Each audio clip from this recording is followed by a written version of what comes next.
Y'all good? How y'all doing? Yeah, I'm Kurt. I'm an addict. Hey, This Kurt. is Kurt. this is the video project Inside Hope. We do this every week, Sunday at 5 o'clock.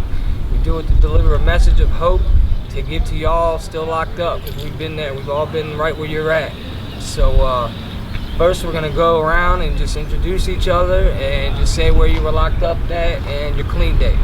I'm Kurt. I've been locked up at Pamunkey, Richmond, Rappahannock, and my clean date is September 22nd. Russ, I'm an addict. Hey, Russ. Been in Richmond, Rico, and Hanover.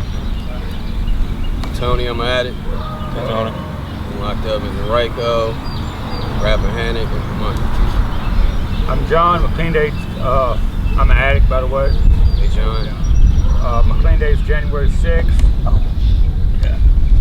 I've been locked up at Saluda, Madison County. I've been locked up in Rico County, East, West. Been locked up in Pamunkey. Been locked up a little bit of this, a little bit of that. Fast. Oh, I'm Lisa, and I've been locked up in Riverside Regional Jail. Went in on December 3rd, came out February 8th, and still in long-term recovery for this year. I'm Liz, I'm an addict. My clean date is February 25th of 2016. I was locked up in Henrico West. I'm Big Willie K. I'm definitely an addict. I've been locked up in Meharon River Regional Jail and Riverside Regional Jail. And my clean date is 12/21/2015. Alright, now that you know, everybody. What we're going to do today, the topic, they just threw this thing on me, so we're going to do a topic on problem solving. I don't think we've ever touched on that for real. So, you know, as addicts, we develop all these bad habits throughout our lives of using, and it seems like whenever a problem arises, we tend to try and take the easy way out, or we just don't even solve the problem, period. We just let it be, and then the problem just keeps getting worse and worse and worse until we just can't do anything about it, you know, and we just keep using and keep getting high. You know, for me, even though I'm clean, like, I still go through so much stuff, you know. Like today was Mother's Day, you know. It's the first Mother's Day that I don't have with my mom since she passed away, so, you know, it's really been weighing on me. But, you know, I'm talking to people about it. The other day, I got my check from work, and it won't anything like I wanted it to be, you know, because I'm an addict. I want what I want when I want it, you know. And turns out the court's taking all this money from me now, garnishing my wages, and so it's like I was so worried about money and I didn't know what to do. You know, my problem solving skills are not good at all, and so, you know, I just finally I gave it up, gave it to God, and prayed about it. And then, you know, I was on the way to the courthouse, and then somebody called me and said, "Hey, look, we got this job for you to do. Can you go look at this roof and price it out for us and give us an estimate?"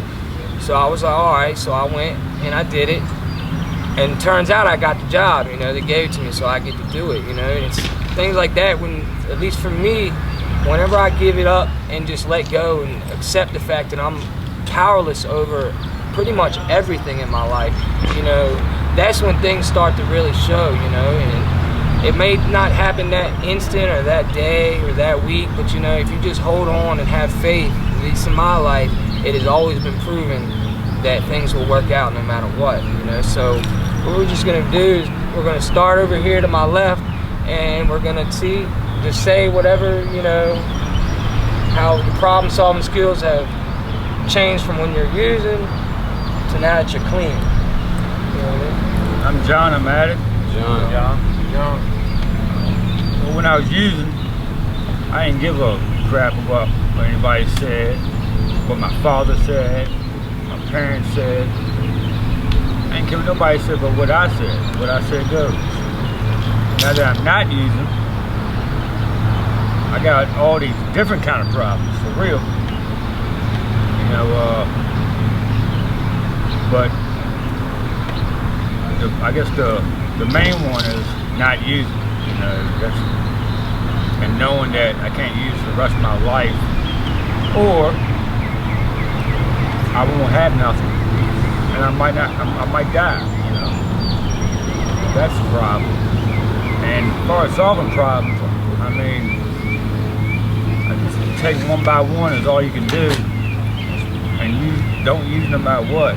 You know, and I keep saying this myself. And good things come out of not using it, for me anyway. I've gotten a lot more in my life. I passed. That's Shannon. My name's Tony, I'm an addict. Yeah, man, the only way I knew to solve problems before was to get high. That's how I solved all my problems. But now that I'm in recovery, the only thing I know to do is ask somebody who knows what the fuck they're talking about, because I still don't know what I'm talking about. So if I got a problem, I go ask Cricket what to do, or somebody else who has some clean time. Like today, I had a problem. I didn't get to see my mother today, which had me in my feelings. So I really didn't know how to handle that. So that's why I'm doing this group right now, because I damn sure didn't want to. I'm fast with that. Oh, I'm just gonna say something. So, like as addicts, you know, we have a problem with like practicing humility and being able to ask people for help, because we're real prideful people. A lot of us are arrogant and ignorant, and just, you know, our egos are so big.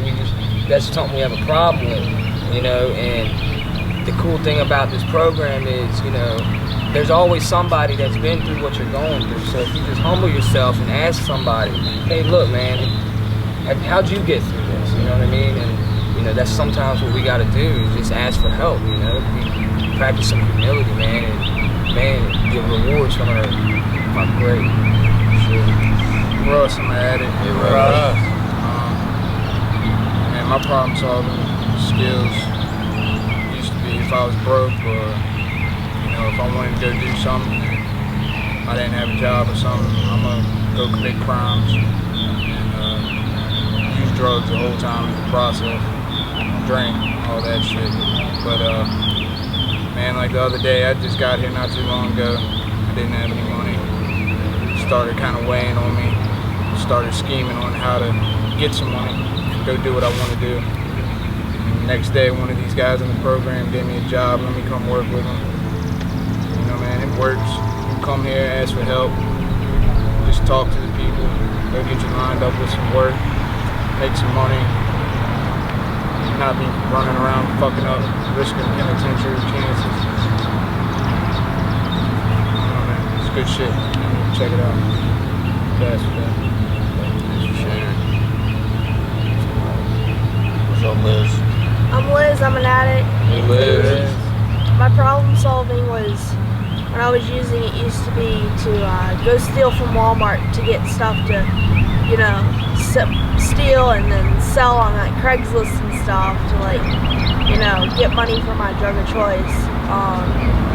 Now that I'm clean, I can go to my sponsor and ask for help, and I can go to the people around me that have more clean time and ask for their help and be able to be guided by them, because they've been in the program a lot longer. And I'm thankful to be clean today. Thanks for letting me share. I'm Big Willie K. I'm definitely an addict.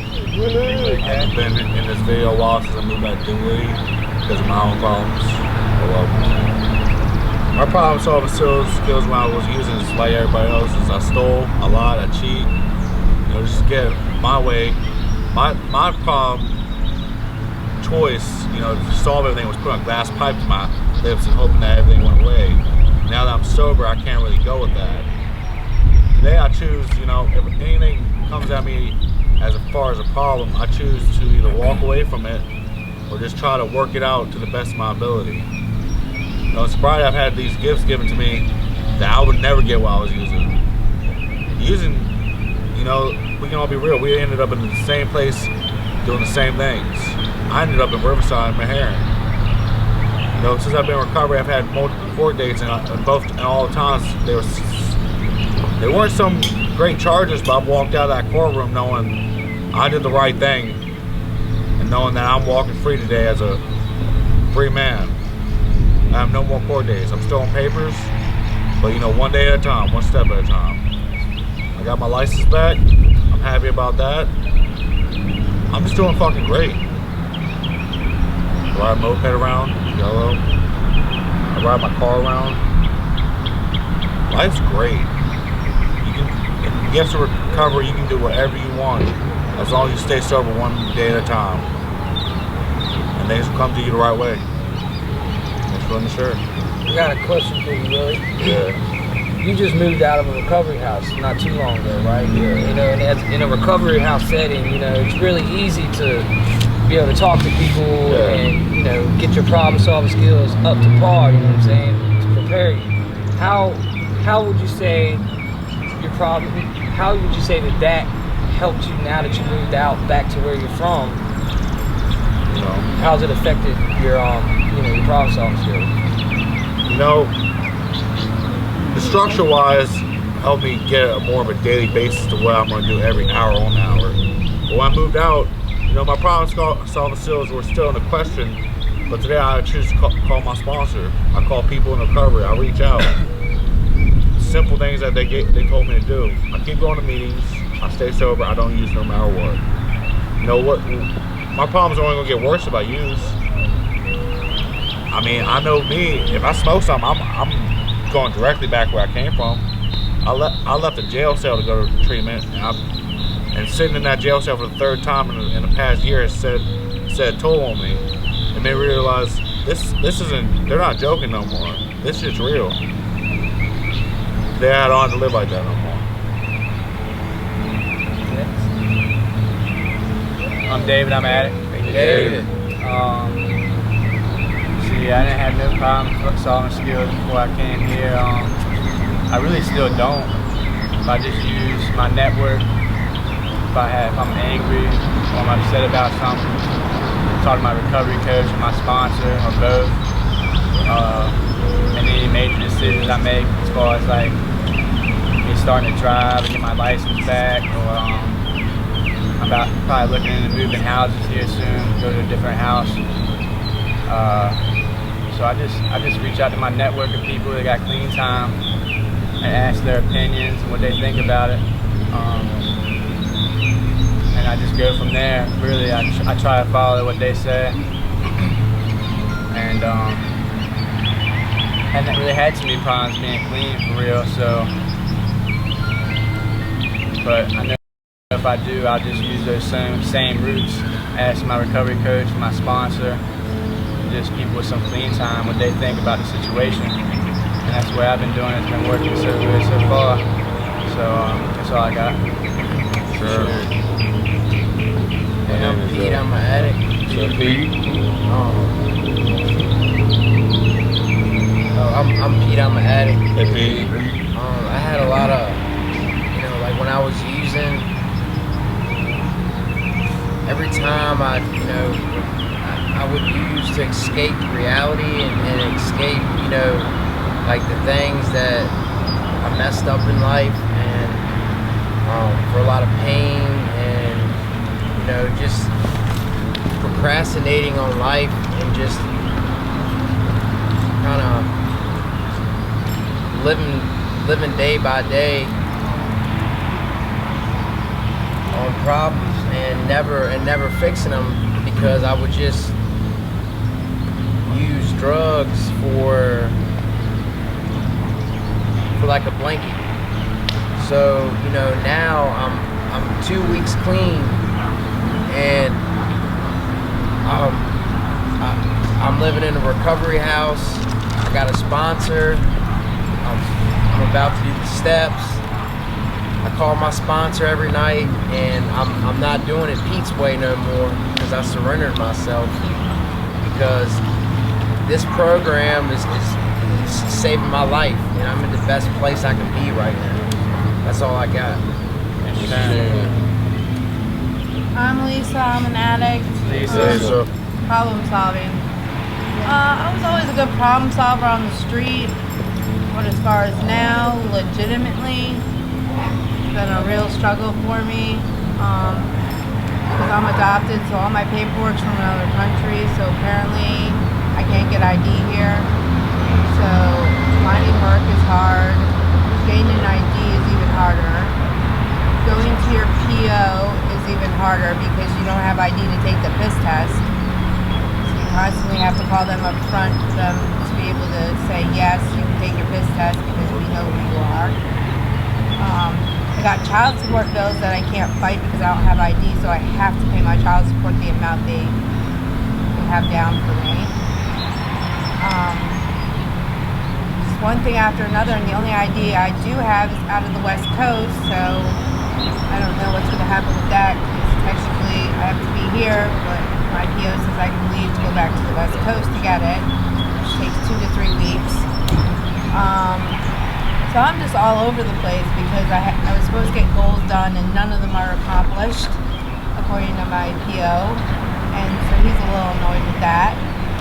And so, I mean, as far as problem solving goes, I'm going to say I'm working on it. For that, I pass. My name is Dre. Right. This is my first meeting. I've been home about 6 days now. And in the past, my problem solving skills were real reckless. I didn't put too much thought into things I did. It's kind of impulsive. Since I've been working the program, since I've been out, I've been taking things, day by day and really minute by minute, really, analyzing my thoughts and figuring out what's the best decision to make. I wasn't sure if I was gonna stay at one of the recovery houses or not, and so I was gonna come to McShin and kind of fill it out. And my first day out, I went to see John, and he was like, "Man, you going to one of the houses?" So he kind of like made a decision for me. It was cool. So I'm at McShin, and I like the environment there. Everybody's been supportive, letting me know about all the resources and welcome to the house and stuff like that. The meetings, I like the meetings too. I really more open than I thought they would be, honest. And it makes it to the point where I like to be honest about my drug use. Since I've been home, man, I had a lot of challenges. Like everywhere I go, somebody's offering me a drink, and I do still have the cravings, and I still think about it and stuff like that. But I find myself just getting away from it as fast as I can and trying to get into a different environment. When in the past, I know I would have been had a drink by now to celebrate being home. So I guess I'm working on my problem solving in that aspect. And also, what I noticed that from being in the recovery environment, things just open up for you. Like I done had jobs offered to me. A guy from the church came over when I was doing my intake and let me know about a position that I could apply for. They don't even use background checks, and I thought that was pretty cool. Like that's never happened to me before, man. So I'm really committed to sticking with it. I think that a lot of positive things are happening that I passed. You think you came straight from jail to the recovery house, right? Right. So do you think that if you had gone straight back to where you were living before or whatever, as opposed to going to a recovery house, do you think it would have been harder to be able to acclimate back into society? Yeah, it definitely would have been harder, and then it would have been like the environment where I come from. It's a lot of drug use, and it's a lot of drug selling. So that probably would have been enticing to me too. Just seeing that kind of money around me or whatever, and the drugs being around me so much. So I probably would have been in a whole another different mind frame. And when you sitting in a neighborhood where it's drugs, there ain't nobody coming to offer you no jobs. You know what I'm saying? Ain't nobody really got no positive input or positive vibes. So I think it definitely would have been tough. I said that to say because, at least for me, what happened with me, I did a lot of time and I came home and I went back to what I knew, I went back to living, with my parents and everything, and it secluded me, you know what I'm saying? I wasn't around recovering 24/7, I still went to meetings and stuff, but it definitely made it harder to acclimate back into society, and I eventually relapsed, so I'm saying that to tell, if you have any doubt in your mind that you have a reservation or something, I would strongly suggest moving to a recovery house that we can, you know, kind of inch your way back in, you know what I mean? I'm a grateful recovering addict, and my name is Kelly. Hey, Kelly. What are we supposed to say? Problem solving. Problem solving. I'm not new to recovery. I've stepped in and outside of the rooms for quite a long time, and this go around I'm looking at things completely different. I was incarcerated and was not able to get a bond unless I was put into a program due to the new laws that are in Virginia. And at the recovery organization that I'm at right now, I've been here once before and decided to come back because I knew that it was a good place. The way that I'm looking at things differently now are that not to complicate what recovery really is. Recovery is complicated, but the way that you look at it doesn't have to be. I'm taking suggestions now. I am doing the next right thing, which then brings good things back to me. I am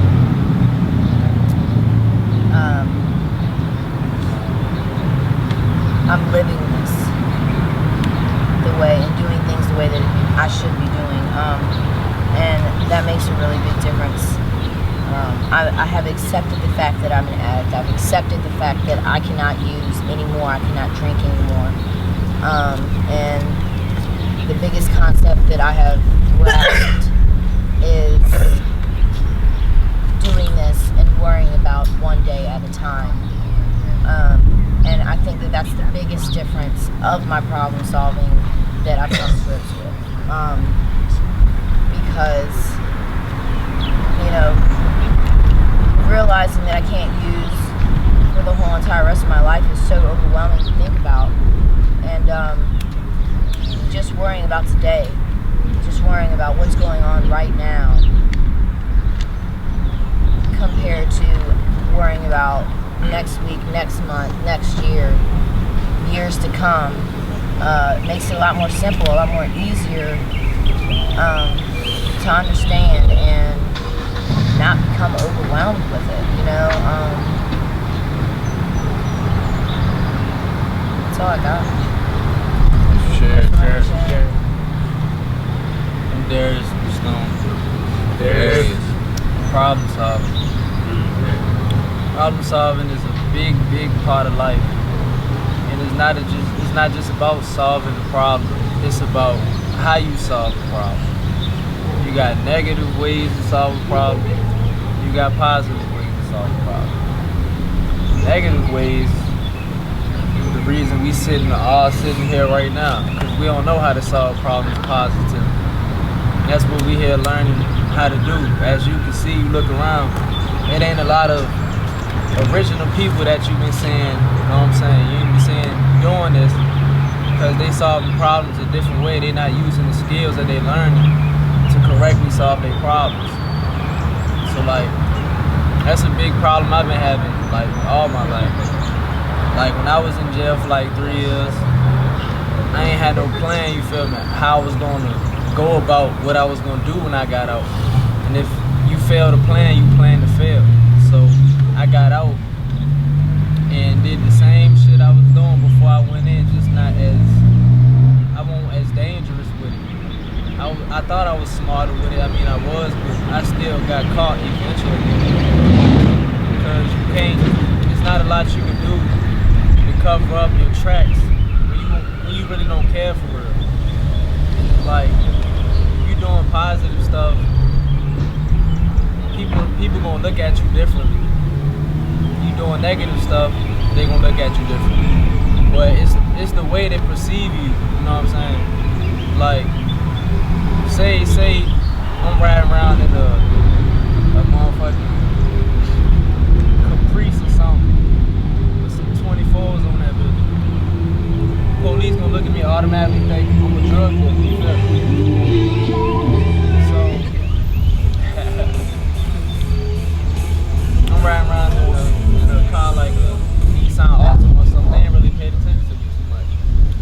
draw attention by being negative, going about other ways of how you do shit. But be positive, you know what I'm saying?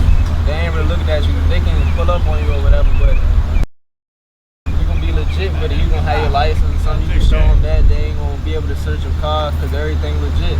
Even if they do search your car, your heart ain't beating thinking, damn, I'm about to go to jail. Because you don't got shit in there.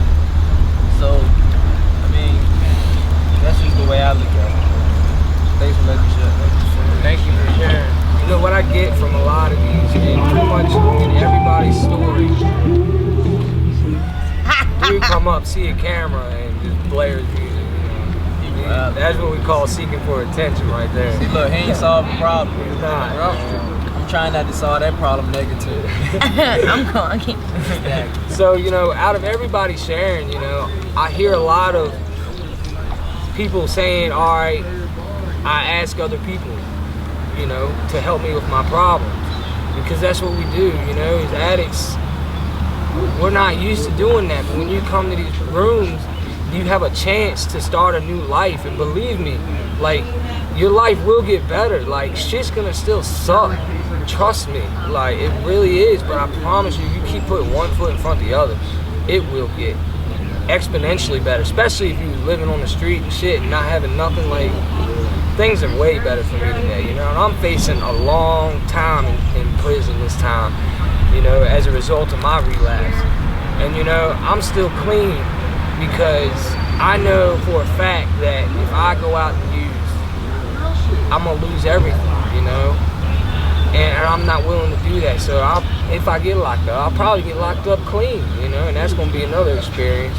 But it's Mother's Day, so let's go around and see, you know, if everybody's doing anything tonight. I know for me, it's been really hard because, you know, my mom passed away in November. So, you know, it's been really weighing on me today, so I feel like I need to talk about it. You know, I was really upset this morning. I put this post on Facebook to her and everything and tagged her Facebook page with it. And, like, I called my sponsor, I called somebody else, and I talked to a couple other people about it, you know, and eventually, you know, the weight kind of been lifted. You know, tonight I'm going with my dad and my family to dinner to be able to, you know, to kind of celebrate my mom's life and everything, you know. And I think it's probably gonna be emotional, but at the same time, it's gonna be a good thing because it'll bring us all together and everything like that. And you know, I know she's right here with us, and you know, I know for a fact she's proud of me. You know, just like a lot of our moms, like I'm sure are proud of us from the complete 180 that we have done and getting clean and changing our lives, you know. So let's just go around and see if anybody's got any special things going around for Mother's Day. There is. Alright, so for me, Mother's Day always been hard because my mother never been in my life. But I always had my grandma though.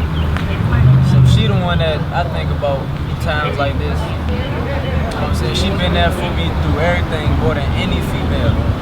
Anytime I went to jail, she always got money on my books. She come visit me faithfully. And like, she a real religious person. So when I was locked up for 3 years, they had visitation on Sunday and Wednesday. And for those of y'all that know, Sunday is church and Wednesday is Bible study. So she missed out on church and Bible study for 3 years straight just to come visit me, like. And she like a real religious person, like.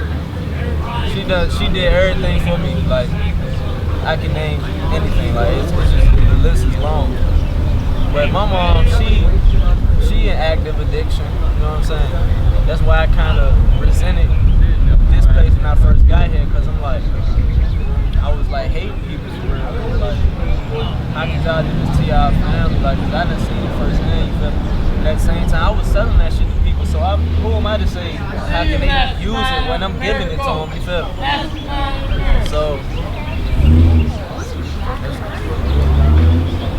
like, it's a really hard time for me, but I'm learning how to deal with it, you know what I'm saying? She trying to come back in my life. I don't know whether to accept her or not, so that's another thing I'm dealing with too. Like, I gotta forgive her. I gotta learn I gotta forgive myself first before I can forgive her. So I'm working on it. It's hard, but I'm working on it. Thanks for letting me share. I'm Liz, I'm an addict. Mother's Day has always been hard for me because I'm adopted, and it's not hard for me as in not having a mother, it's hard for me as in being able to stay calm on Mother's Day and not like flip out and do stupid shit, you know. This Mother's Day was actually the best one I ever had. We went to lunch at Chipotle and we got some food, and you know, we had good quality family time. And I'm really grateful to have a mom in my life that supports me through everything that I do, and even the bad that I do, she still loves me unconditionally, and I'm really grateful to have that. So thanks for letting me share. My name is Dre. Mother's Day, it's always a day I appreciate. But actually, before I got locked up this time, my mother wasn't in a good space. Because when I got arrested, she told my friends, not to bond me out. They kind of let me sit in there and think about it. This was my 4th time being arrested, so I think she was kind of tired of it. I just felt like I needed to sit down for a minute. And my self-centered mentality, I couldn't see that she really was caring about me, really, being compassionate. I saw that she was trying to attack me. But we ended up working it out, and I apologized to her, and we resolved that. So since I've been home, I've been telling her that I'm in recovery and I'm working on not using any kind of drugs, including alcohol. And she told me that she's proud of me. And I don't remember saying she's proud of me all the time. Probably because I was a little kid. So that made me feel real good. And yesterday I went out, I did some landscaping. I made about $60 and I gave my mother 45 of it. It made me feel good to be able to give her something. Even though I would have liked to do more, but it's that gratitude, knowing that she's always been in my corner. And that's my mom.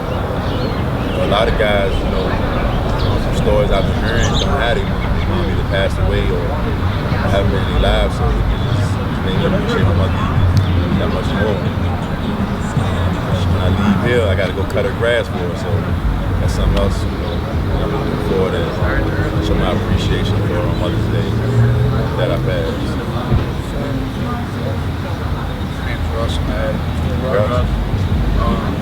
Mother's Day today, I went to my grandma's church. Went with my whole family to my grandma's church. I haven't talked to anybody in my family for probably close to a year, except for she's always been in my corner and stuff.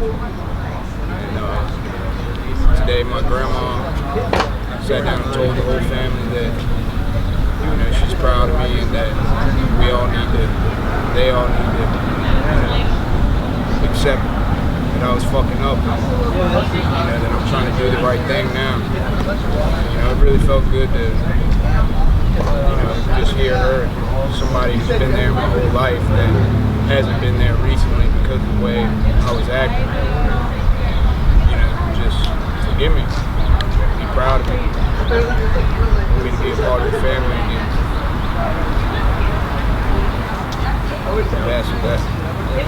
I'm John. I'm addict. I didn't have any plans today. My parents are in Florida, so I did my Mother's Day on Wednesday. Well, at least I did it because usually I don't do it. Whenever I use it, I don't want to show up drunk or high. So a little disappointed I didn't get to see them today, but I talked to them. And really felt good to buy her flowers and a nice car this time around, so I'm happy with that. I'm the last one to go. Okay. I'm Lisa, I'm an addict. Sorry about all the background noise, guys. How rude. Anyways, for Mother's Day, yeah, I don't really talk to my mom very much. We really don't see eye to eye. As far as my kids, I'm not allowed to see them without some type of supervision, and even then I'm only allowed like an hour tops, and that's like once a month. And I only get to see 2. The other 3 I'm not allowed to have contact with until they're 18. So I got 4 more years on one of them. Other than that, I really don't celebrate Mother's Day, but my boyfriend did buy me flowers and a card, which I thought was really nice because I've never gotten one of those. So that was really nice of him. But happy Mother's Day to anyone who we might show this to that might be a mom. God bless. $1 vanilla latte.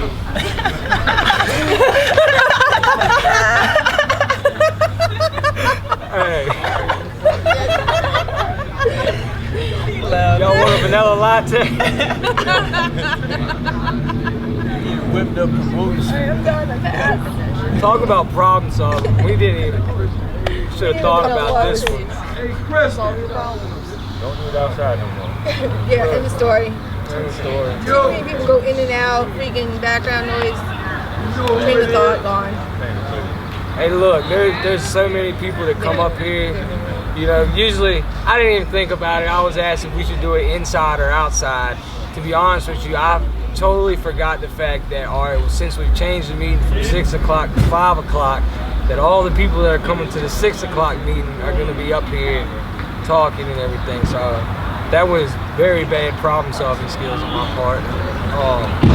But the whole thing about that I want to reach to y'all, you know, is the fact that, you know, as long as we stay clean, and as long as we keep living just one day at a time, you know, our lives can get better. You know, we can go from the junkie, the fucking crackhead, the fucking all those names that people used to fucking label us with. We can go to all that, and fucking, you know what, if they still want to label you that, you know, somebody who's not in the program and just knows you from that and doesn't know the real you, like, screw them. Like, you know, I've learned to be able to accept that I can't control anybody else's thoughts about me, so I can care less, you know what I mean? I'm okay with myself today, and that's the biggest piece for me, you know, and just knowing the fact that I'm doing the right thing, the next right thing, you know, I'm trying to help whenever I can, you know, that just makes me feel so good inside, you know, and it's like it's like a circle, man. As long as we keep doing the next right thing, you know, all this stuff will come back to us, and we gotta give it back. You know, we work our steps, we call our sponsor, do some service work, get a home group, you know, just reach out, get a network. You know, if you do all those things and you chase your recovery like you chase your drugs, man, the sky's the limit, man. Like, I mean, for real, like, look at all of us. Like, we're sitting here, we're clean, and we're chilling, we're sitting here smoking cigarettes, you know. I know y'all tired of fucking smoking roll-ups in the bathroom in the cut. Like, I mean, for real, I wouldn't recommend smoking, but, you know, I'm not selling for Philip Morris or anything. I think it should, for real. Let's cut it. We gotta wait for Jeremy. Hey, we're gonna end up cutting this one short because there's a lot of people coming, and we might get yelled at for it, but, you know, I mean, there's bad problems solving skills on our part. So we meet here every week at 5 o'clock. We're at 2300 Dumbarton Road. What else do I say? Close it up. We got a good way of closing. Come to us when you get out. There's plenty of people here willing to help you. You can build your network, and you can stay clean one day at a time, just like us. Gotta say it, McShin. Hey, McShin. Hey, McShin. Problem solving just. You want to take us out, Jeremy? Having a moment of silence for the sick and suffering inside and outside jails and prisons. Followed by the weed version of the Serenity Prayer. God, grant us the serenity to accept the things we cannot change, courage to change the things we can, and the wisdom to know the difference. Just for the day, keep coming back to work so you work Working and live. Come see us when you get out.